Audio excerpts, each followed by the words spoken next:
दोस्तों, जीवन दर्शन के इस अंक में आप सभी का स्वागत है।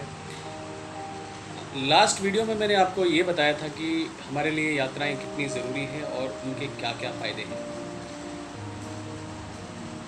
दोस्तों, ये वीडियो मैं इसीलिए बना रहा हूँ क्योंकि हम जो तीर्थ यात्राएं संचालित करते हैं, उनकी ज़्यादा से ज़्यादा आपको जानकारी मिल सके और ताकि भविष्य में आप कभी भी इन स्थानों पे जाओ तो आप उसी दृष्टिकोण से जाओ, उसी सोच से जाओ जिसके लिए वो तीर्थ स्थान बने हैं। दोस्तों, तीर्थ स्थान किसी ने मुझसे पूछा कि इतनी ऊंचाई पे ही क्यों तीर्थ स्थान बने हैं। इतनी ऊंचाई पे जो तीर्थ स्थान बने हैं वो हमारे लिए बहुत ज़्यादा बेनिफिशियल होते हैं। ये मैंने आपको पिछले वीडियो में भी बताया था। अभी भी मैं इस वीडियो को आपको समझाने के लिए ये बताना चाहता हूँ कि हमारे शरीर का जो स्ट्रक्चर है, उस स्ट्रक्चर को सबसे पहले समझने की ज़रूरत है। दोस्तों, हमें पहले अपने शरीर को समझना है, फिर हमें भगवान समझ में आ जाएगा, फिर हमें वो आराध्य समझ में आ जाएंगे जिनकी हम पूजा पाठ करते हैं, क्योंकि उसने ही हमारे इस शरीर की रचना की है और उसने ये रचना की है तो कुछ कारण से की है, जो कि हर मनुष्य को उस कारण को जानना ज़रूरी है। सदियों से इस कारण को जानने के लिए हमारे ऋषि मुनि हैं, उन्होंने कई कई साल तक तपस्या की। तपस्या करके जो उन्होंने निष्कर्ष निकाला, जो उन्होंने एनालिसिस निकाला, उसके माध्यम से उन्होंने लोगों तक इस चीज़ को पहुंचाया कि योग, प्राणायाम, ध्यान, धारणा क्या है। हम उनके ऋणी हैं, इसीलिए हमको ये ऋषि ऋण भी चुकाना पड़ता है अपने जीवन में। तो ये ऋषि मुनियों ने जो तप किया, उसके आधार पर शरीर की संरचना को ऐसे समझा गया कि हमारे शरीर के अंदर कुंडलिनी शक्तियाँ होती हैं और उस कुंडलिनी शक्ति को जागृत करके आपका जो जीवन है, ये आप जो है इस मोक्ष को प्राप्त कर सकते हैं। कुंडलिनी शक्ति है क्या? हमारे शरीर को 7 चक्रों में बांटा गया है। हमारे शरीर के अंदर 7 चक्र हैं, बेसिक चक्रास। ऐसे तो शरीर में बहुत सारे सूक्ष्म सूक्ष्म चक्र हैं, लेकिन जो बेसिक चक्रास है वो 7 चक्र है। जो सबसे बेसिक चक्र है हमारा, उसे मूलाधार चक्र बोलते हैं। उसके बाद स्वादिष्ठान चक्र है, उसके बाद मणिपुर चक्र है, और उसके बाद अनाहत चक्र है, विशुद्धि चक्र, आज्ञा चक्र और सहस्त्रार। इन 7 चक्रों के अपने अपने बॉडी पार्ट्स को रिप्रेजेंट किया है, उस एरिया को रिप्रेजेंट किया है। मानसिक और शारीरिक, ये दोनों तरीकों से इन 7 चक्रों का प्रभाव हमारे शरीर पे पड़ता है। तो इन 7 चक्रों को, उन एनर्जी को कंट्रोल करने के लिए हमारे ऋषि मुनियों ने हमें योग, प्राणायाम, ध्यान, धारणा की विधियाँ सिखाई है, जिसे हम प्रैक्टिस करते हैं। जो ये योग, ध्यान, धारणा की विधि नहीं कर सकते हैं, उन्हें इन ऊंचे तीर्थ स्थानों में जाके इन चक्रों की एनर्जी का अनुभव होता है और अपने शरीर की कैपेसिटी का पता चलता है। जैसे मैं आपको बताता हूँ कि मैं कैलाश जब जाता हूँ, बाकी पूरे ग्रुप को जब लेके जाते हैं, तो बहुत सारे लोग हैं जिनको मतलब वहाँ ऑक्सीजन तो कम है, कम ऑक्सीजन की वजह से वहाँ पे सांस लेने में दिक्कत होती है।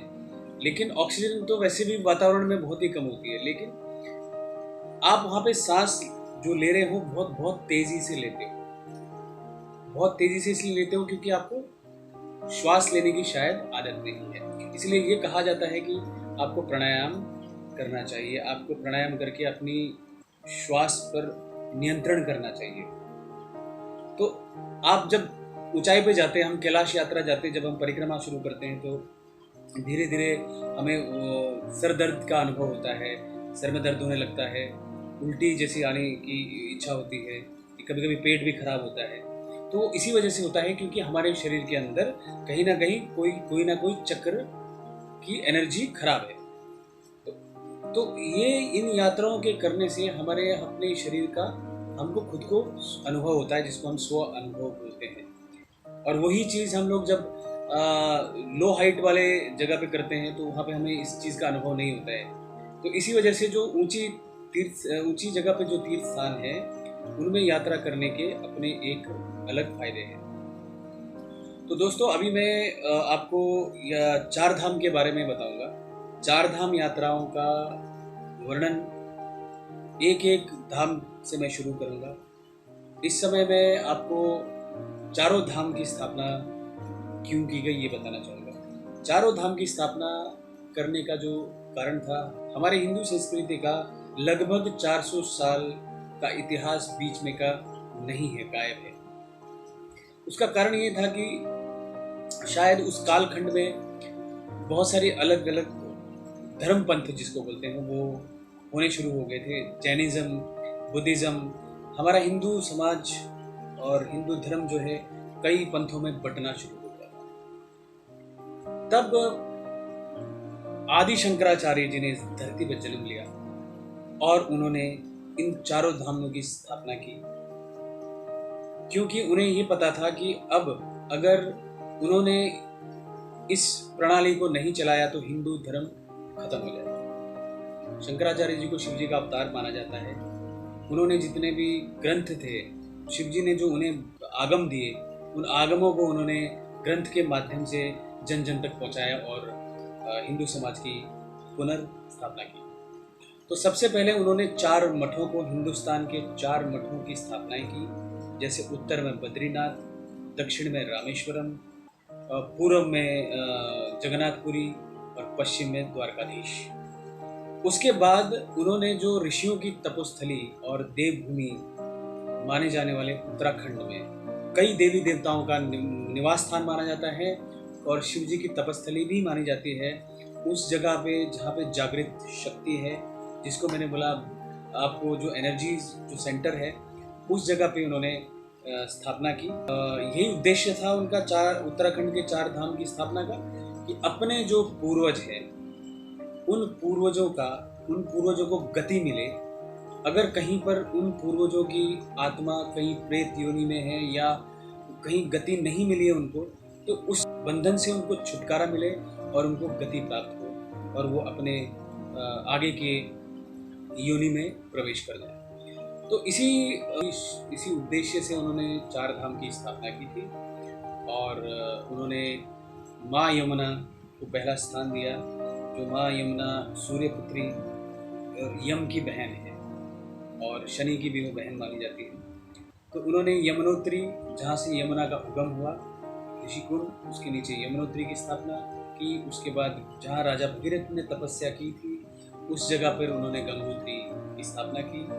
और फिर जहाँ पर भगवान भोलेनाथ का निवास स्थान केदारखंड के केदारनाथ में उन्होंने केदारनाथ मंदिर की स्थापना की और उसके बाद उन्होंने बद्रिकाश्रम की स्थापना की।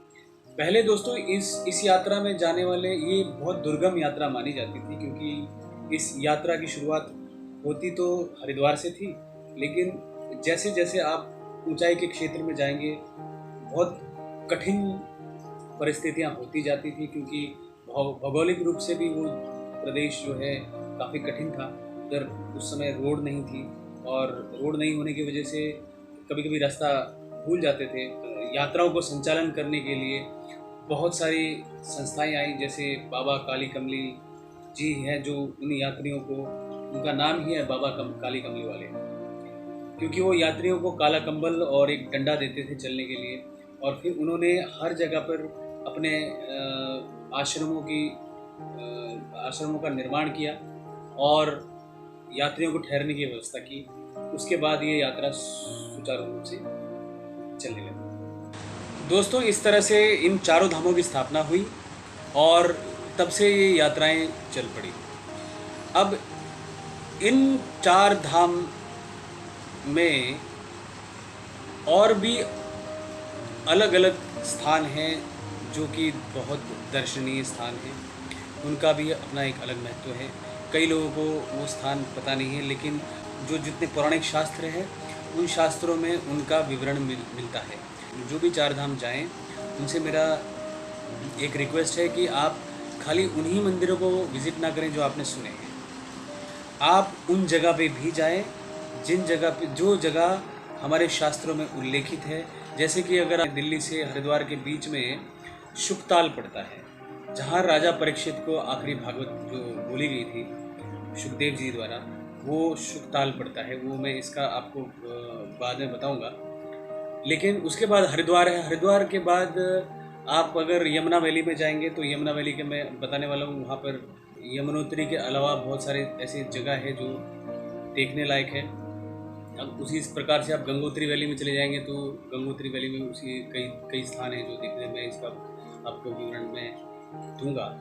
तो इसी तरह से इन चारों धामों की स्थापना हुई, और मैं इन चारों धामों का अगले वीडियो में मैं आपको यमुनोत्री धाम के बारे में बताऊंगा। तब तक के लिए धन्यवाद। ओम नमः शिवाय।